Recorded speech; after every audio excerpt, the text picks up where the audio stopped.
வணக்கம். கஜா டிவி முக்கிய செய்தி.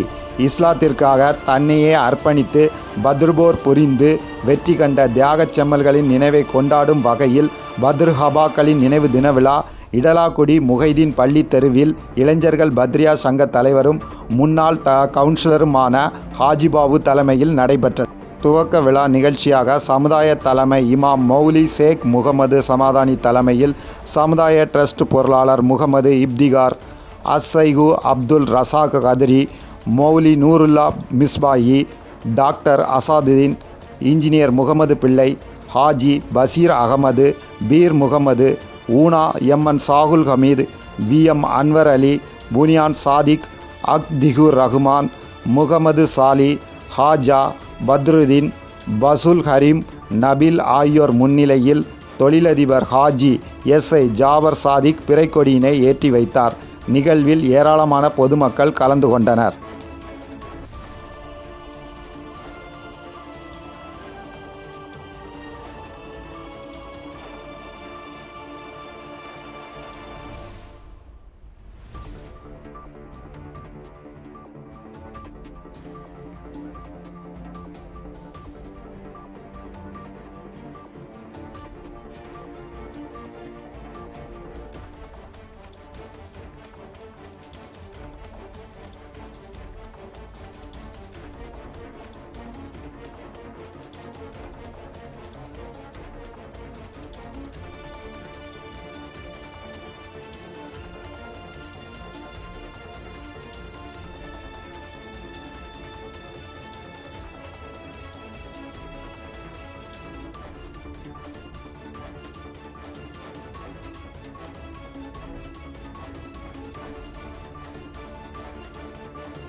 பத்ர் சஹாபாக்களுடைய நினைவு தினத்தை கொண்டாடுகின்ற வகையில் ஒவ்வொரு ஆண்டும் குறிப்பாக இந்த கோட்டார் பகுதியில் எல்லா தெருக்களிலும் தொடர்ந்து அதே நினைவு தினத்தை கொண்டாடி வருகின்ற காலமாக இருந்தாலும், குறிப்பாக இந்த ரமலான் பிறை 17 பத்ர் யுத்தம் நடந்த அந்த அன்றைய தினத்திலே கொண்டாடுவதிலே இந்த முஹைதீன் பள்ளி தெரு மிகப்பெரிய ஒரு வரலாற்றை தொடர்ந்து நிகழ்த்தி கொண்டிருக்கிறது என்பதை சொல்லலாம்.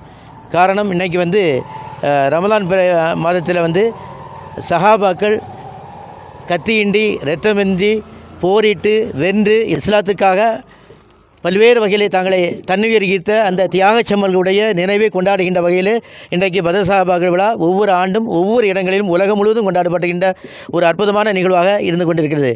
இந்த இடலாக்குடி, இந்த கோட்டாறு, இந்த முஹைதீன் பள்ளி தெருவை பொறுத்தளவில் இன்றைக்கு ஒவ்வொரு ஆண்டும் நடைபெறுகின்ற இந்த நிகழ்வில் 3 நாட்கள் அந்த மௌலூத் ஷரீஃப் ஓதப்பட்டு குர்ஆன் ஓதப்பட்டு பல்வேறு நிகழ்வுகள் இந்த முஹைதீன் பள்ளியிலே நடைபெற்று கொண்டிருக்கிறது. ஆரம்ப காலத்திலே எங்களுடைய பெரிய தந்தை அல்லாமா தாஜுல் மில்லத் அஹ்ரம் அப்துல் ரஸாக் காதிரி பெருந்தகை அவர்களுடைய காலந்தொட்டு இன்றைய வரையிலும் அவர்களுடைய துவக்கி வைத்ததிலிருந்து இன்று வரையிலும் பட்டு தொட்டியெல்லாம், குறிப்பாக இந்த சாஸ்திரி நகர், சுலைமான் நகர், எங்கெல்லாம் புதிய புதிய நகர்கள் உருவாகின்றதோ அத்தனை இடங்களிலும் இன்றைக்கெல்லாம் அந்த பத்ர் விழாக்கள் நடைபெற்று கொண்டிருப்பது பெரிய மகிழ்ச்சி நமக்கு தருகின்றது. பெருமக்கள், சமுதாய பெருமக்கள் ஒன்றிணைந்து சிறப்பான முறையில் இந்த நிகழ்வை இங்கே கொண்டாடுகிறார் என்பதுதான் நமக்கெல்லாம் பெருமையாக இருக்கிறது. அந்த வகையிலே இன்றைக்கு நம்முடைய தொழிலதிபர் கணித்துக்குரிய எஸ்ஏ ஜாஃபர் சாதிக் பிறந்தை அவர்களுடைய திருக்கரங்களால் இன்றைக்கி பிறைக்கொடி ஏற்றப்பட்டு அந்த நிகழ்ச்சி தொடர்ந்து நடைபெற்று கொண்டிருக்கிறது. பல்வேறு நிகழ்ச்சிகள் இந்த நிறங்களில் நடைபெற்று கொண்டிருக்கிறது. அது மட்டும் இல்லாமல் வருகின்ற பிறை 17 வரக்கூடிய வேலைக்கிழமை அன்று ஏழைகளுக்கு, வரி செலுத்துவர்களுக்கு, நன்கொடையாளர்களுக்கெல்லாம் இல்லங்களுக்கே சென்று அவர்களுக்கு நேர்ச்சி வழங்குவதாகவும் நாங்கள் திட்டமிட்டிருக்கிறோம். இதுக்கு முழுமையாக இருக்கின்ற இந்த சமுதாய பெருமக்கள், குறிப்பாக என்னுடைய குடும்ப உறவுகள் என்று தான் சொல்ல வேண்டும், அந்த அளவுக்கு வாரி வழங்கி கொண்டிருக்கிறார்கள். அவர்களுடைய எண்ணங்களெல்லாம் சிறக்க வேண்டும். வல்ல இறைவனுடைய அருள் நம் அனைவருக்கும் கிடைக்க வேண்டும் என்று நல்ல இடத்தில் கேட்டுக்கொள்வது சிறப்பான நிகழ்ச்சியிலே துவாக்களோடு வல்ல இறைவனை வேண்டி விடைபெறுகிறேன். அஸ்ஸலாமு அலைக்கும். மக்கள் நலனுக்காக சேவையாற்றி வரும் கஜா டிவி தொடர்ந்து சேவையாற்ற லேப்டாப், மடிக்கணினி நன்கொடையாக வழங்கலாம்.